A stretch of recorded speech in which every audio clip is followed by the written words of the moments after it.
Longtime Nationals third base coach Bob Henley keeps old duties, adds new ones. Bob Henley is the Washington Nationals' bastion of big league coaching stability, the one coach who has been able to withstand the steady beatings that come with heartbreaking playoff losses and 2 managers in 3 years. The longtime third base coach is an emotional man, who spoke passionately and in guilt-riddled rambles after sending Jayson Werth to his home plate doom in the Nationals' Game 5 loss to the Dodgers 2 years ago. He's a positive man, who hardly says a negative word. He doesn't know much about cell phones, and retreats to a secluded home in Alabama each offseason, one of the few people in this age who not only wants to escape the game each winter, but succeeds in doing so. Henley has been with the organization since before it moved from Montreal, managed many of the Nationals' homegrown stars in the minors, and seen 2 coaching staffs coalesce, then disintegrate, around him. In baseball, an everyday, all-the-time sport that builds relationships at lightning speed because of its unique grind, people come and go constantly, and good friends go with them. I just considered it a blessing to be asked back, Henley said. But it's tough, to be honest with you. It's tough. Will Nationals still sit near the top of MLB in stolen bases under new managerial regime? The Expos drafted Henley in 1991, and save for a brief stint in the Pittsburgh Pirates system years later, he has been with the organization ever since. He began his coaching career in 2003, when he managed the Expos Gulf Coast League affiliate, managed at the lower levels for years, served as the Nationals field coordinator, and was then promoted to Matt Williams's big league staff as a rookie third base coach. No one knows the organization better than Henley, no one has seen its progression firsthand quite like he has, so no one feels its ups and downs the way Henley can. I've been here when I was a kid, and I am still growing up, I think. I've never matured to an adult to a full extent, whatever that may be, Henley said. I've been here so long that it feels like family to me. I think whenever there's a decision made to keep you, it feels good. Henley is a fixture in the Nationals clubhouse and at third base. His face graces t-shirts players made to honor his aggressive coaching style.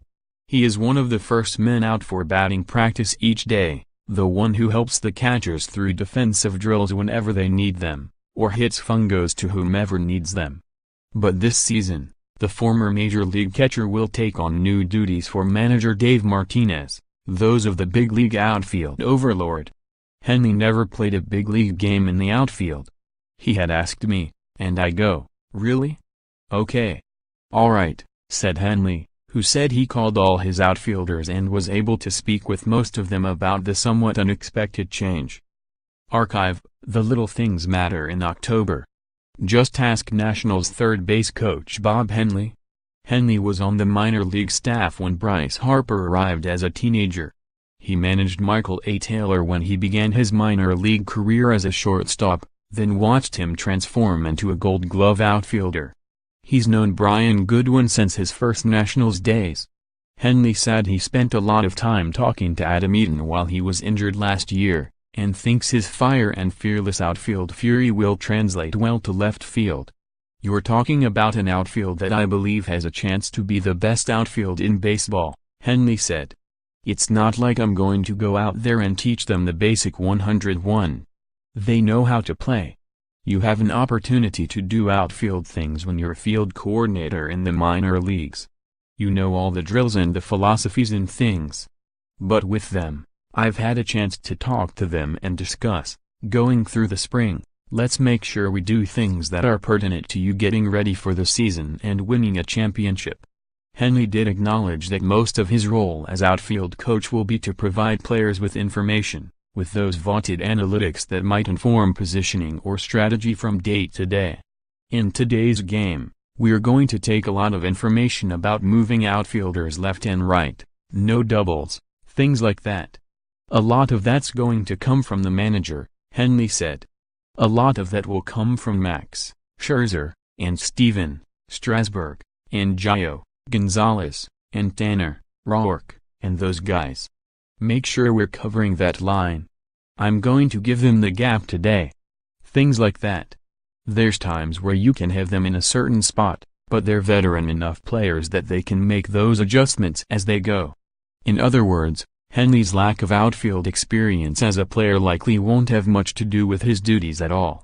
He will be more administrative than instructive, making sure his outfielders get the work they need and the information they need. He will also, of course, maintain his third base coaching duties, which are far more visible. But most importantly perhaps, Henley will serve as the lone liaison to the Nationals' coaching past, the one who has seen it all and lived it all, seen his duties changes as the faces around him come and go. The only thing left for him to experience with this organization, it would seem, is a title. Read more on the Nationals. Nats 2018 promos will include a Max Scherzer eye patch and a Game of Thrones figurine. The Nationals may have gotten ahead in the National League by staying in place. Will the Nationals make their near-annual run at a big-name Scott Boras client? Shivering? Here's a ray of sunshine.